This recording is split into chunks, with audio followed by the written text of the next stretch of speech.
ने ऑडिटिंग मतलब क्या होता है, उसके टाइप्स और ऑब्जेक्टिव्स देखे थे। अब हम ऑडिटर देखते हैं। ऑडिटर मतलब क्या होता है, उनकी अपॉइंटमेंट्स कैसे होती है, उनकी ड्यूटीज़ और रिस्पॉन्सिबिलिटीज़ क्या क्या है। ऑडिटर वो पर्सन है जो हमारे रिकॉर्डेड फाइनेंशियल ट्रांजैक्शंस को वेरीफाई करता है, एग्जामिन करता है, सारे जर्नल, लेजर्स, वाउचर्स, कहीं कोई मिस्टेक से भी कोई मिस्टेक ना रह गई, वो लूपहोल्स पता करते हैं कि क्या है जो कंपनी के लिए आगे चल के डिफ़िकल्टी ना पैदा करे।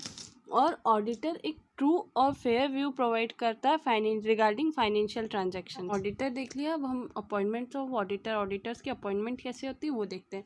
कंपनी जब इनकॉर्पोरेट हो जाती है उसके फर्स्ट एनुअल जनरल मीटिंग के पहले ऑडिटर अपॉइंटेड होना चाहिए, ये कंपल्सरीली है। और ऑडिटर अपनी term 6th annual general meeting तक होल्ड कर सकता है या 5 ईयर्स तक, और या नहीं तो फिर हर साल वो रिन्यू करा सकता है अपना कॉन्ट्रैक्ट हर एनुअल जनरल मीटिंग के पहले। और जब भी हम किसी ऑडिटर को अपॉइंट कर रहे हैं तो अपॉइंट करते समय हमको एक कंसेंट लेटर चाहिए होगा सीए का कि ही और she is eligible for auditing according to companies act. Company का जो फर्स्ट ऑडिटर अपॉइंट होगा उसको बोर्ड ऑफ डायरेक्टर्स ही अपॉइंट करेंगे within 30 days of incorporation of company.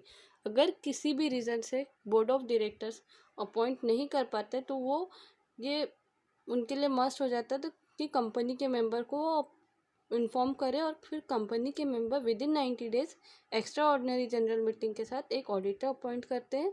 और वो तब तक होल्ड करते हैं अपनी पोजीशन जब तक फर्स्ट एनुअल जनरल मीटिंग का कोई कंक्लूजन नहीं निकल जाता। ड्यूटीज टू ऑडिटर, सबसे पहले तो उसकी ड्यूटी है कि वो सारी चीज़ों को इंक्वायर करे, सारी चीज़ें पूछे और समझे। नेक्स्ट है उसकी ड्यूटी, जब अपना ऑडिट कंप्लीट कर ले तो एक कंपनी को रिपोर्ट बना के दे सारे अकाउंट्स की कि उसने सारे अकाउंट्स चेक कर लिए। थर्ड है जो भी स्टेटमेंट वो दे रहा है, जो स्टेटमेंट रिपोर्ट कर रहा है कंपनी को, वो उसमें वो लिखे कि उसने सारी बुक्स देखी है, कंपनी ने उसको प्रोवाइड की है, उसके बाद उसने ये स्टेटमेंट दिया है।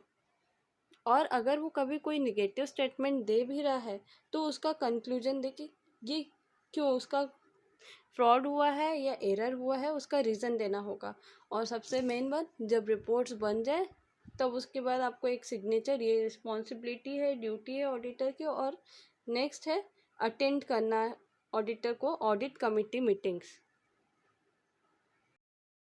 Rights and powers of auditors, सबसे पहला पॉइंट है कंपनी ऑडिटर का राइट ये है कि वो इन्फॉर्मेशन रिसीव करे, जो भी कंपनी उसका एक्सप्लेनेशन देना चाहते हैं उसको रिसीव करे। सेकंड पॉइंट है सारे बुक्स की एक्सेसिबिलिटी ऑडिटर के पास होनी चाहिए, जो भी अकाउंटिंग वाउचर्स, रिकॉर्ड्स जो भी है सबकी एक्सेसिबिलिटी। और थर्ड पॉइंट, नेक्स्ट पॉइंट है हमारा कंपनी ब्रांचेस में वो विजिट कर सकता है, कंपनी की जो भी ब्रांच है उसमें वो विजिट कर सकता है, उसको कोई रोके ना। नेक्स्ट पॉइंट है राइट ऑफ पोजीशन, इसका मतलब होता है कंपनी का जो भी क्लाइंट है अगर उन्होंने कोई पेमेंट नहीं करी है या कुछ ड्यू है तो ऑडिटर के पास राइट है कि उनकी बुक्स वो अपने पोजीशन में रख सकता है। और right to receive notice and attend general meetings. Hopefully आप सबको ये right and power of auditor, auditor का मतलब क्या होता है और ड्यूटीज़, ये सारी चीज़ें समझी होगी। इससे रिलेटेड आपको कोई भी प्रॉब्लम है तो आप कमेंट सेक्शन में कमेंट करके पूछ सकते हैं। और इसके बाद नेक्स्ट वीडियो हमारा रहेगा कि ऑडिटिंग डिफरेंट सेक्टर्स में कैसे की जाती है, लाइक बैंक, स्कूल और insurance company. Thank you for watching this video. Please like, subscribe, share and comment. Have a good day.